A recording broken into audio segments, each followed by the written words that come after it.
Hey there, I'm Mr. Terry, high school history teacher. Welcome back to another History Teacher X video. All right, we've got another one from Alternate History Hub, and their most recent video is called, What If Anyone Won the Korean War? All right, the original is linked down below. Give it a view, like, subscribe to their channel, and thank you for liking my video, and make sure you sub so you can see stuff that I put out. All right, let's get started. All right, my original thoughts when I saw this prompt was, I don't think it would be nearly as massive of a change, especially as compared to the other what-if scenarios that we've covered here with Alternate History Hub. Now, if, let's say, the North wins, then you've got a unified peninsula there. It's just more of that peninsula becomes unified. United States will still have a military presence in Japan, regardless of what happens in Korea.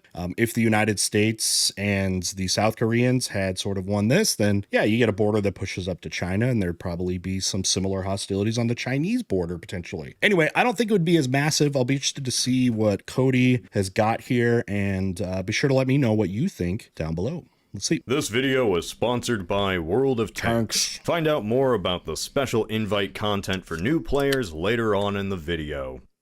In the United States, the Korean War is often known as the Forgotten War, sandwiched between the monumental conflicts of World War II and Vietnam. Sure. Starting 5 years after. Probably because it ends as a stalemate, but yeah, forgotten, which is horrible because when you look at per scale, U.S. involvement, time spent, you're talking about more deadliness, like than World War II when it comes to some of the extensive nature in such a short period of time from the Americans, and a lot of people died, millions, when you look at both sides. After Hiroshima and ending 11 years prior to the Vietnam War, it really gave this conflict middle child syndrome. So despite the importance of the conflict, it tends to fade into the background of American and global consciousness, remembered mainly for the stalemate that left the Korean Peninsula with no end to it technically. Forever. After all, who wants to remember a war where there were no winners? However, in Korea, this war is anything but forgotten. Especially in the north. Of course. You've probably heard this at some point. But yeah, the conflict never technically ended. Right. Instead of concluding with a peace treaty, it just ground to a halt in 1953 with an armistice, leaving the North and South in an unresolved stalemate that persists to this day. It actually brings an interesting situation, or a thing to think about is, do you need a treaty for really a war to end? Isn't it over when you stop fighting and have largely basically agreed that one position is going to be here and one position is going to be here when you're talking about borders?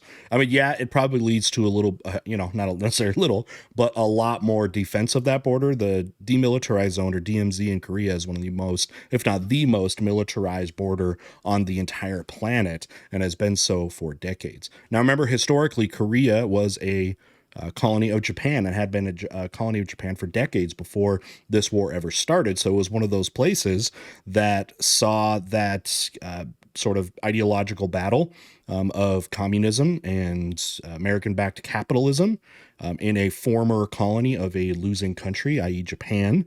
And you see that play out. You saw it play out in Germany, although those sides will not fight each other because that would be even more devastating, especially after World War II. But it is going to get divided. Same with Vietnam.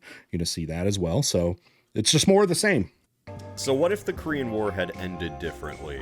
What if instead of a stalemate, one side actually won? Hey, speaking of mechanized warfare, how about today's sponsor, World of Tanks? What better way to break through What's everyone's favorite enemy tank lines than in this bad boy? You know, unless the enemy line has anti-tank, and what's which they your usually do. most Never hated played tank? World of Tanks before? It's simple. World of Tanks is a PvP free-to-play combat game where you take control of your I haven't played a very own ton of from tank various warfare nations type in games. World War II, I will say that face them mission off in on Battlefield massive 1 was really maps fun, with objective game modes. where you do that, Use your but experience to get more advanced and bigger tanks. just because it's or simply slower go through moving. the tech tree of the nation of your choice to unlock them all. As a special thanks to American and Canadian veterans and those currently serving. Covered a lot of there's tank the World of videos. A lot of the Tanks laser pig program. videos New players I've covered are about receive tanks, the so M4A3 if you like tanks, check those out. Thunderbolt 7 Tier 6 Premier Tank, a special 2D style camouflage, in-game discounts. and Wait, that's supposed to be camouflage? a special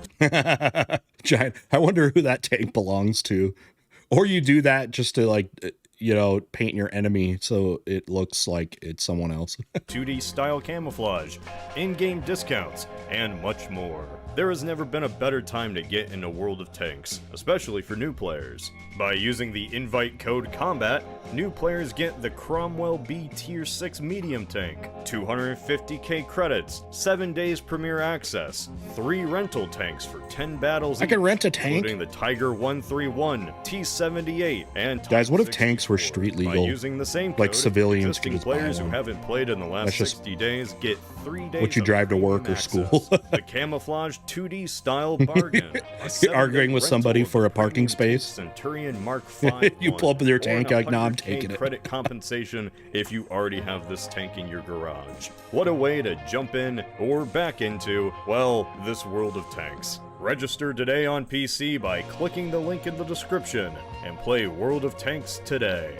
The outcome of the Korean War was shaped by the contributions of each side's allies. At the start of the war, the Northern China forces heavily outmatched their Southern counterparts. Soviet while Union. the South had a number of experienced commanders, most of whom had fought for the Japanese Imperial Army during World War II. The bulk of their And forced to. Remember, they were a colony. They got invaded around the turn of the century. forces were ill-trained and ill-equipped. North Korea, on the other hand, included not only people with experience fighting the Japanese, but also numerous veterans from the Chinese Civil War. When the Northern Korean People's Army, or KPA, invaded the South in June of 1950, the Southern response was a complete mess. Yeah, it was Most horrible. Of the Southern line They crumbled ran through it instantly. in President days. Syngman Rhee relocated the ROK Army headquarters south of the capital of Seoul without notice, cutting off Do you communication. see that there, though, with the map? Again, this was not going very long. It's like a month.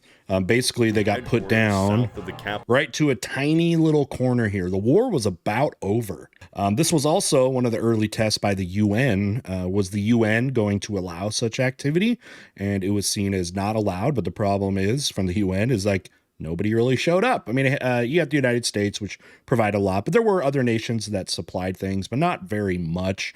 Enough to basically say that they're at least can say they're a participant of UN decisions, that, they're not just bystanders, that they are doing at least something here. But yeah, this was on the verge of victory for the North, no doubt.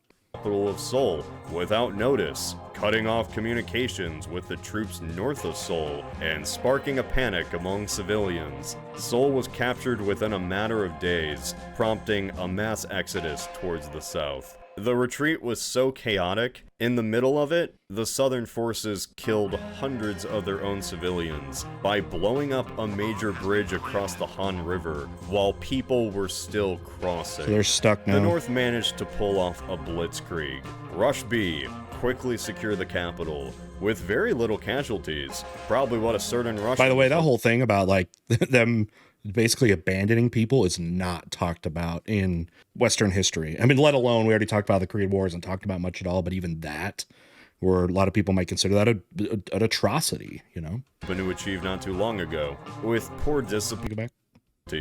Probably what a certain Russian was hoping to achieve not too long ago. With poor discipline and equipment, Current events. limited faith in their superiors, many units mutinied or fled from their posts. By the end of June, around half of South Korea's forces were either dead, captured, or missing. They're like, screw this. So much equipment had been lost or abandoned during the retreat that only 2 divisions were still fully equipped. In just a matter of weeks, the South Korean forces had been pushed to a tiny pocket Busan. in the southeastern corner of the peninsula. But that's when Big Daddy came in. With the arrival of allied UN troops, cough cough, the balance of power flipped on its head. He said cough cough because like very little was even close to what the Americans brought to the to there. Now, I guess to be fair, a lot of you might say, this is the early 50s. We just had World War II. Who has the financial and military power to go into a major conflict again? Well, pretty much just the United States, if you're talking about people on that side of the ideology. So the U.S. were basically okay with that. They were sure they probably would have liked a lot more help, but that also means the United States can really manipulate things in the way that they want to, especially and after the war, and use South Korea as a as a partner and an ally, which is definitely going to happen. This is all part of the Cold War too, right? Allowing the South not only to reclaim all of their territory, but push all the way to China. All the way. The Chinese, in turn, really didn't like that, and jumped to the aid of their North Korean allies. So you see, the Chinese are doing what the Americans did, which is like they stayed out at first, right? But then once they see that it's going to be bad for their ally, they go in. Now all of a sudden you got United States versus China. Pushing the South Korean forces and the Americans in a war that was a civil war to the initial border between the Koreas, Goes where there the and two pushes sides back. found themselves evenly matched, unable to make much progress in either direction. 3 years of fighting. But the thing is, okay, he's getting to it. I was going to say, it may not look like a lot's changing in some ways, but not when you're boots on the ground and looking at how devastating this was. Let's look at those stats. Unable to make much progress in either direction. 3 years of fighting, 3 million casualties, and 20% of the Korean population Gosh, later, they were back to fifth. square one. So how about we change that? 1 in 5, man. Following the plan Okay, North wins single-handedly drafted hypothesis. by U.S. Secretary of State Dean Acheson, Truman committed the U.S. to militarily support South Korea less than 72 hours after that's quick. receiving the news of the northern invasion. You know, the thing about it is, if you went much further than that, could have been over anyways. Did he wait for approval from the UN, consult Congress, or at least the Pentagon? Nope. He just sent in the army guns blazing. This lets us create an alternate timeline without making too many changes. Don't ask for permission, All you have ask to do for is take Acheson out of forgiveness the picture. if it goes wrong. Maybe he was never made the Secretary of State. Maybe he dies early. Or maybe he's stuck in history's worst traffic jam. All that's important is that he isn't there to drive the US response in Korea. Okay. Without his influence, Truman might have listened to the Joint Chiefs of Staff, who were hesitant to send troops to South Korea's aid, fearing it would pull US attention away from the more significant threat posed by Moscow. Even if Truman still ultimately Well, a lot of people thought of it in the same picture, though, that it's just communists. That's what it is. You've got Kim Il-sung, who is a communist and backed by China and with the Soviet Union. So it was all just kind of part of the same thing. Remember, there was not a lot of distinguishing here in the early Cold War of those types of dynamics. It was very cut and dry, very black and white. decided to send troops into Korea by Moscow. Even if Truman still ultimately decided to send troops into Korea, given how quick things progressed in our timeline, a few days without US troops to slow them down would have given the KPA enough of a head start to capture the whole peninsula That's before fair. UN reinforcements reached a critical mass. Fair By hypothesis. early August, I the agree. DPRK could have reunited the entire peninsula under their regime, and high-ranking ROK officials would be evacuated. Well, you got to understand too that it wasn't as the people aren't so geographically divided at this time about support and what ideology they want to subscribe to. Remember, this is a former colony of a brutal colonial period under Japanese occupation, and understand that in a lot of those places, the ideals of potentially a socialist state were very appealing to a lot of those people. So the North could have recruited and seen people that would maybe end up joining them from an ideological perspective, or just the fact that people don't want to die. So you side with whoever is winning at the time. And more time would probably do more of that, right? US would have to give up on any chance of regaining foothold in Korea, Okay. and Syngman Rhee lives out the rest of his days exiled in Hawaii. Ironically, the same fate he'd face a decade later in our timeline after being overthrown by a student uprising. So either way, he's going to Hawaii. Looking at our timeline's version of the DPRK, you might assume that this would be a much darker scenario for Korea. A dystopian hell. But that wouldn't necessarily be the case. You Fewer see, dead. the Korean War kind of broke North Korea. Before the war, the DPRK was by all accounts one of the less crazy dictatorships in the Soviet sphere. But after being pelted with enough bombs and napalm to flatten every city in the country and kill, on average, at least one member of every family, North Korea was rebuilt from the ground up on a foundation of horrific trauma. Kim Il-sung came out to be Okay, I see seen what he's saying. You look at the Kim dynasty, as you might call it, as again being incredibly dictatorial, and that's true. And he's saying that that is because of their experience in the war.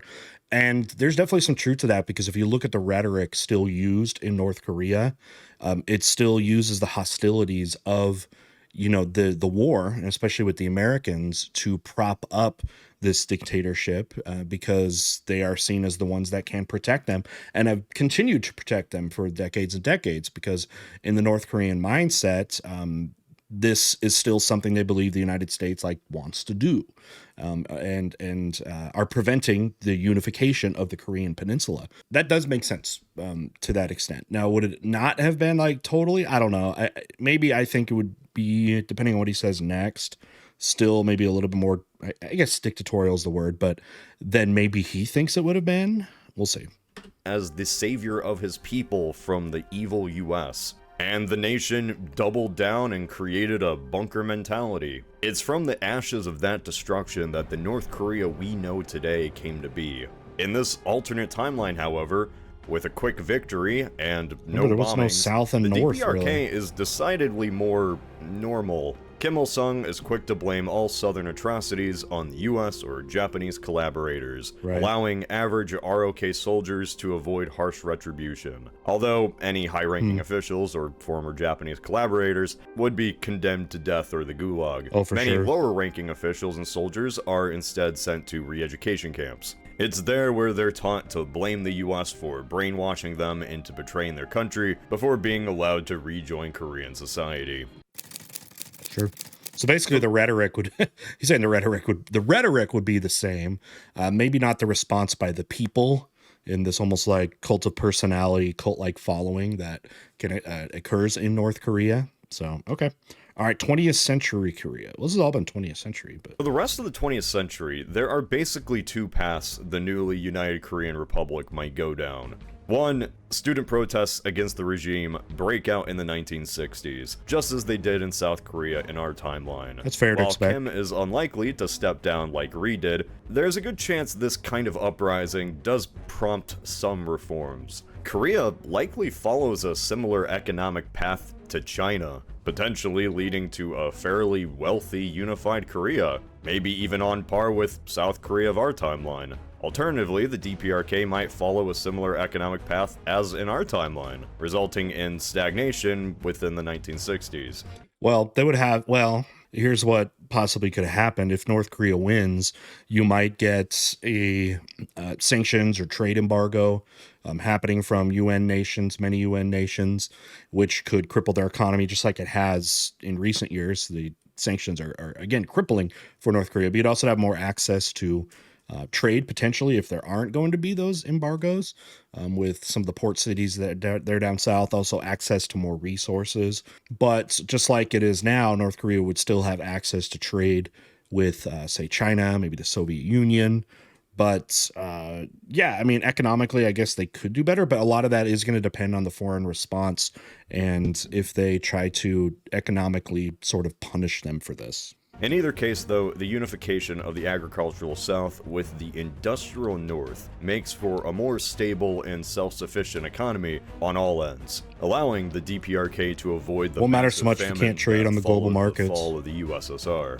But a North Korean victory doesn't just have implications for Korea. In the US, Truman was blamed for losing China after the CCP's victory in the Civil War. And with another communist victory in Asia, his reputation would be gutted. I mean, gosh, think of the bloodiness. Like we saw the bloodiness that happened in Korea. Again, 3 million people are going to die. Imagine how worse that would have been if the United States responded to the Chinese Civil War the way that they did with the Korean War. Holy cow. That's where you wonder if nukes are back on the table. Okay, something like MacArthur would be, clamoring for and was in these conflicts here. That would have been crazy. Maybe that's why they didn't, because they saw that China is a very different threat than North Korea. In the remaining 2 years of his presidency, Truman would be desperate to make up for this failure. Rather than just providing funds and training to French colonial forces in the First Indochina War, Truman goes the extra mile, this time sending Really? a considerable expeditionary force to Vietnam. in the early 50s. Really? You think so? You see, Vietnam would not be lost. Just so we've seen this in history before, maybe where you get involved militarily to try to like save face and save your position. I wonder something like Russia, you know, maybe jumping the gun in World War One because they had been seen as a failure over in the Russo-Japanese War, right? And so there is precedent for that. I just wonder if the Americans would have really done anything different than it was like in Vietnam. I mean, they supplied the French already with a huge percentage of what they were using to fight the communists in Vietnam, or not the communists, but just everybody, because it was a whole national independence movement. But because we're talking before the split of Vietnam, but like that was still propped up so much. I don't imagine the Americans getting involved more than they would have in Vietnam. But let's hear if there's more case for that. Like Korea and China before. It's possible because of those past failures, Washington would be a lot more eager to go further. A strong US military presence deployed a decade earlier to help out the French. Not simply military aid, not just advisors, actual American troops on the ground. A force meant to crush the Am I wrong to think Viet this is a Minh little and bit of their a allies, stretch? just as South Korea had crushed rebels with US assistance in the previous years. A conflict that roots out rebels before a situation like the Battle of Dien Bien Phu can even happen. As synonymous Vietnam is today with an unwinnable fight, there is a possibility the conflict could have been won if it was just stamped out while the French were still there. At least the conflict with the Viet Minh and that chapter of Vietnamese resistance. I can imagine even if the Viet Minh are defeated, there would always be some anti-colonial resistance in its place. I was wondering, yeah, does that mean the French win, they hold on to their colony, or is it really just extend France's place there as they're just going to continue to have anti-colonial resistance? That's probably the latter being more plausible, right? The French were trying to keep their empire after all, and while there were some Vietnamese really that wanted sided with the French, there were also Vietnamese that didn't. They really wanted to, which is interesting because you saw like the British, their empire starts to collapse, and a lot of it was basically nonviolent. You didn't see necessarily as much military resistance from the British and their colonies than you did the French. The French love the indirect rule, and again, you will see them put up incredible fights here in, say, Vietnam. Algeria would be another example. Then like the British, you see less of them fighting to keep their colonial possessions and letting some of them walk, you know, pretty much. Say like India and then Ghana and Africa. This alternate timeline, the French successfully win, and Southeast For now. Asia is reorganized into a bunch of puppet Western-based monarchies. There may be uprisings The from whole region. here and now, but that's kind Cambodia. of just colonial politics in general. It's likely that this alternate First Indochina War, as it would be called, would be a far wider conflict. Still not fully than buying it into was this in our part yet. history, thanks to the Americans and Chinese being able to actually pay attention to it. But it also wouldn't be as big and chaotic as the Vietnam War got in the 60s, because there would never be any peace agreements that split the nation into North and South. The NVA never would have been established, and the Viet Minh, eventually Viet Cong, wouldn't have gotten a breather. Now, Wouldn't they have unified though? saying that this wouldn't be some simple feat for the US. This would be a legitimate conflict, just not as big as Korea. It would probably be the most action the Americans had seen since World War II, and it'd be a conflict that would transcend presidents, going from Truman to Eisenhower. Now, in our timeline, while Probably. the French were failing, Eisenhower... Remember how nonpartisan American presence in Vietnam was? It went through different political parties, multiple presidents. to send men to bail them out. He understood correctly. Failing, Eisenhower refused to send men to bail them out. He understood correctly that it would just drain US resources. But here, Eisenhower is inheriting Could have thought that Truman's anyways, war. though. American soldiers would already be in Vietnam, and they already lost men. Pulling out would just be a political disaster, at least for the politicians and opponents that cared. Because here's the thing, in the 1950s, the American public, your average Joe Schmo, really wouldn't. Like the Korean War, a conflict that resulted in the Unless they go to a draft again, then the American public would be very involved. And it was, having things like the draft is going to push politics quite a bit in the Vietnam era. It's why the voting age honestly gets lower. And you get just the normalization of these protests against American foreign policy, which largely was the first that ever had experienced that.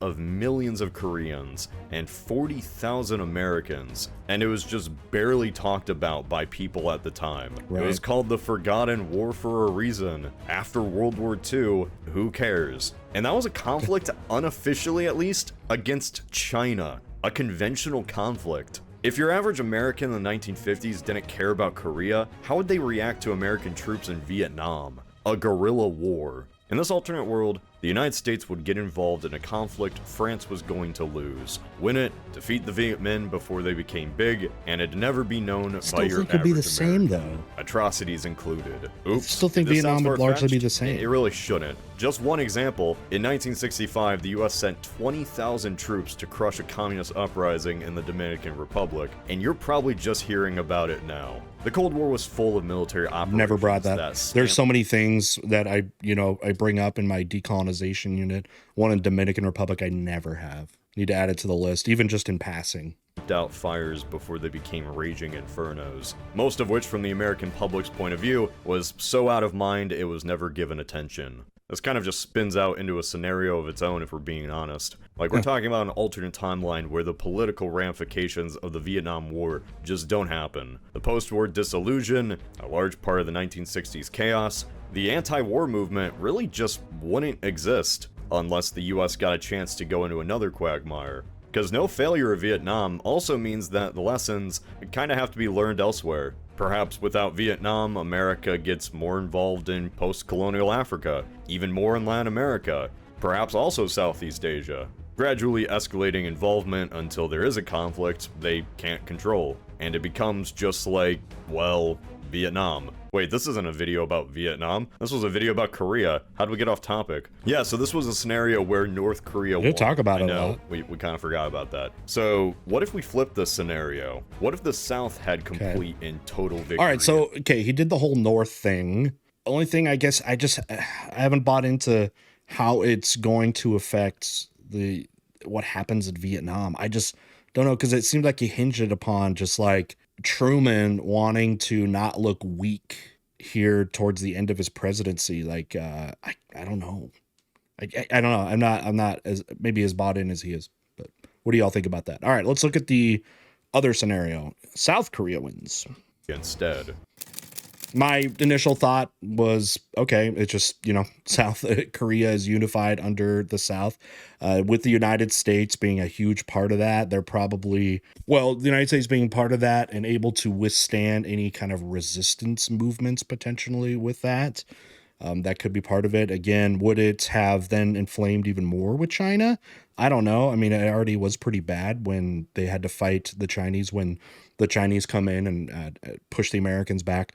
So I don't know. I just think you have a larger South Korea and more American presence there. Now crossing my mind, would you see a big constant resistant movement like what happened with the French in Vietnam? Would you see something like that? How much would, say, China be helping like insurgents? I don't know. Let's see and I'll gather my thoughts. It really wasn't easy to find a way to turn the tide for the US, since in our timeline, Truman just went, let's throw everything at the commies. But he didn't throw everything. When going up against China, there really is nothing militarily the UN and American forces could have done differently to stop that from pushing them back to the border. Except for, today when we think about atomic warfare, we automatically think of mutually assured destruction. But this was a time before mutually assured destruction. Sure. This was a time before there was even a precedent about... Soviet Union's going to have, because we're talking 1950, they're going to have, I mean, even them, they just had their first nuke a year before this. China wouldn't have been an issue with that. So, yeah, wouldn't be mutually assured destruction. The United States still held the upper hand when it comes to that technology. What a nuclear power should even act like. This was before the Soviets could even compete with the Americans on a nuclear level. They had nukes, sure, about 10 to 20 of them, while the Americans had 300 to 500, and they were advanced too. Uncle Sam had hundreds of more bombs, superior bombers, and just developed the first ballistic missiles. If you think about it, for at least a few years, the United States had a total monopoly on the fate of their enemies. The only thing that really held them back from using the bomb was morality, ethics, and worrying that the Soviets would steamroll Europe, as well as Truman's promise to the world to never use the bomb after Japan. This was also that brief moment after World War II where the US and its allies didn't really face any major threats. That was until North Korea invaded. For the first time in human history, there was the question of whether a country should hold itself back. If the US has nuclear weapons, should it use them? Could nukes That same question would have been asked in the way that the Korean War went, and with how the Chinese Civil War went too. I don't know how much that would have changed.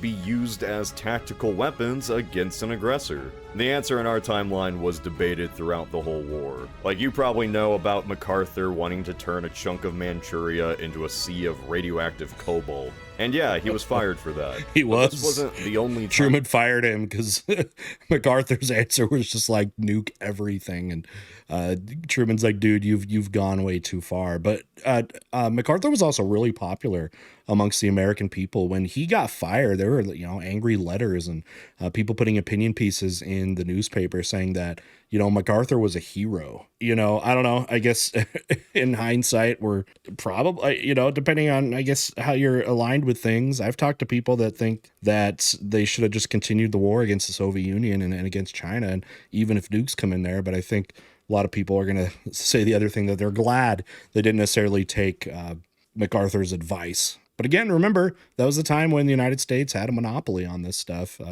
when it comes to having those nukes. Nukes If you do it before 1949, though, that's the difference. Were considered. Truman had, and yeah, he was fired for that. But this wasn't the only time nukes were considered. Truman had 20 nuclear-capable bombers stationed in Guam in 1950, with the only thing missing for a nuclear strike being the plutonium core of the bombs. In 1951, there were even orders in place to launch immediate nuclear strikes on Soviet bases in Manchuria in response to any airstrikes on American targets or major troop movements into Korea.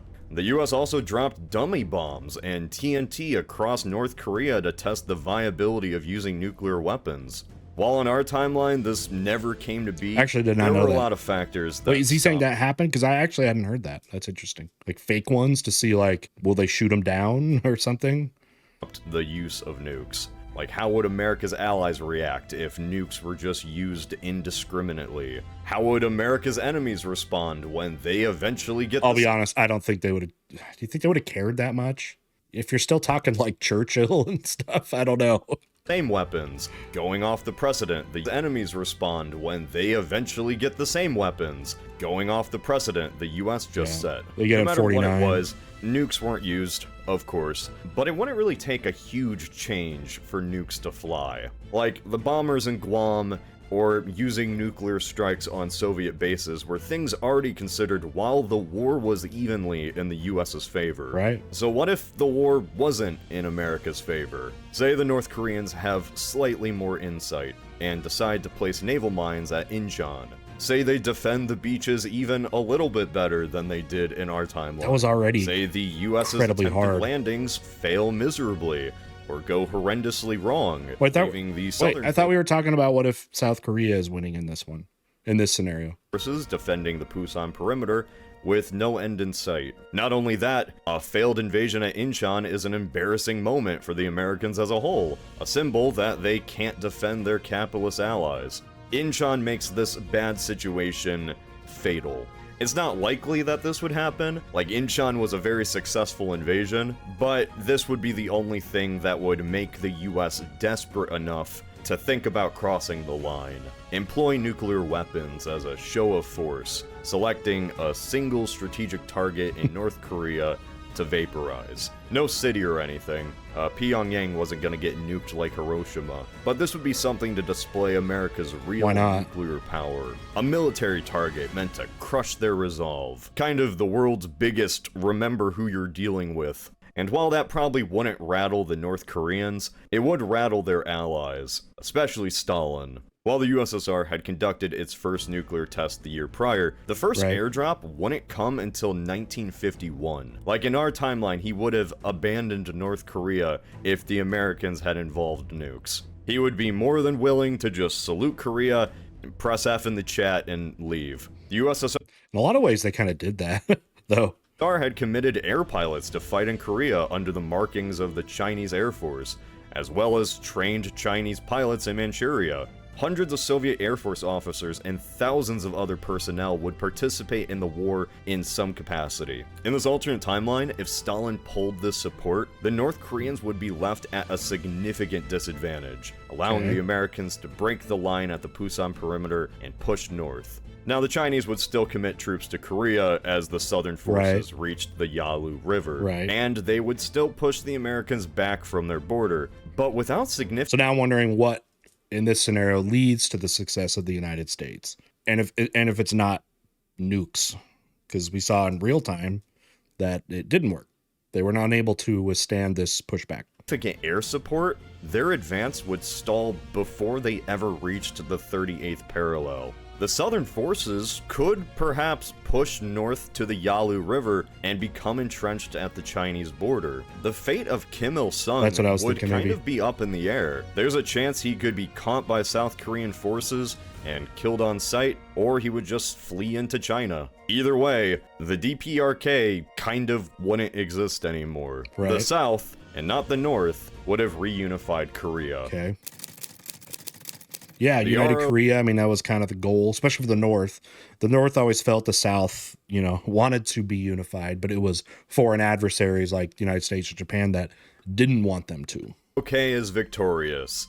Syngman Rhee quite openly talked about his intention to bring in bulldozers to dig mass graves for suspected communists. So if he got his way, we can expect an incredibly brutal occupation. However, Rhee likely wouldn't be left in charge of the North at all, seeing the atrocities carried out by Southern forces during both their retreat and advance northward. The American Military Advisory Group in Korea contemplated making the North just off limits to ROK authorities, and some countries in the UN questioned whether a regime as corrupt, brutal, and inept as Rhee's should even be allowed to retake control of South Korea.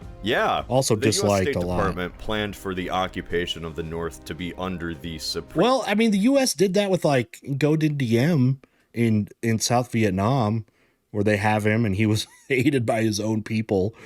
So maybe they try the Syngman Rhee thing. It's like, all right, you're going to be kind of a puppet with American interests at hand.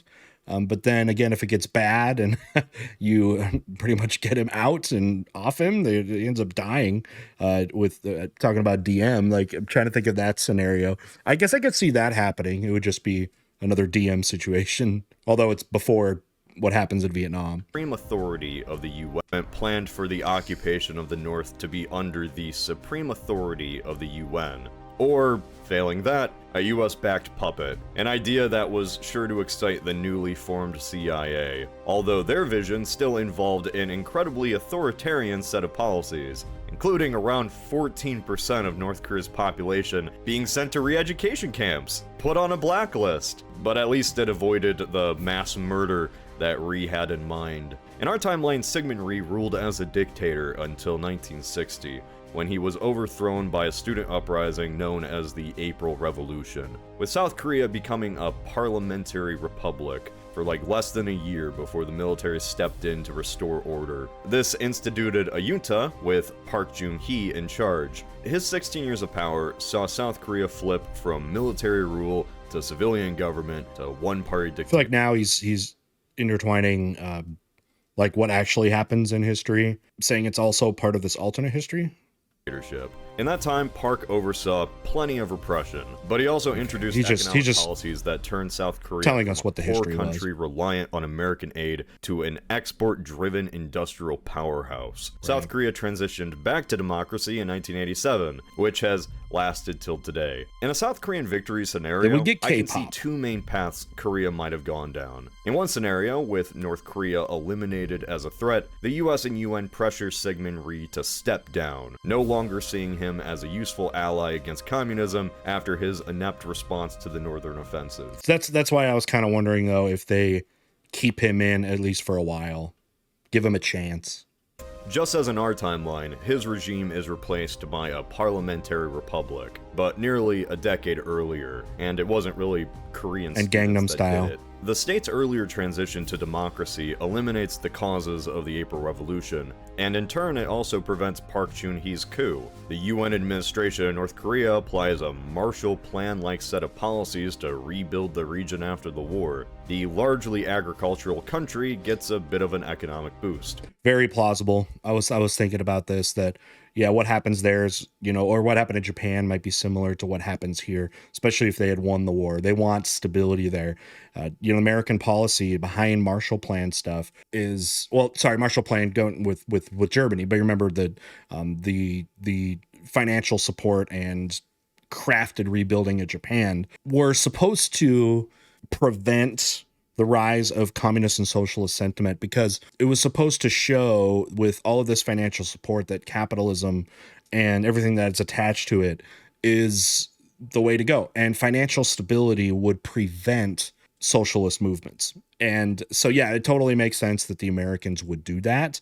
There's probably gonna be a lot of strings attached. I also wonder if they would do what they did with Japan, which is tell them they don't have to worry about their military anymore, like we did with Japan, and the United States would basically be their military. I wonder if that would be there, but we're talking about a civil war that actually happens here in Korea, not like what happens in Japan, although there was, obviously World War II, but that was to defang Japan. There wouldn't really be a defanging of Korea that way. So I wonder if that would happen, because that was a big benefit for Japan, to not have to put all this money into their military. They could put it into economic development, and that's why we see Japan also rebound so quickly.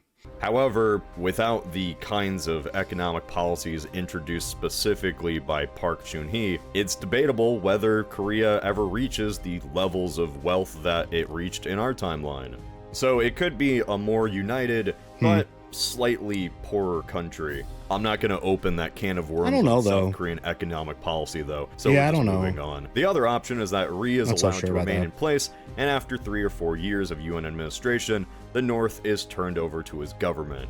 Although it's unlikely he would carry out the same reign of terror he had planned during the war. He still makes use of the US's blacklist to make a lot of people in the North disappear, taking revenge on anyone he associates too strongly with the DPRK. If his administration of rebellious regions in South Korea is anything to go off of, free speech would be heavily curtailed, with any open mention of Southern atrocities during the war not met well. We can say that.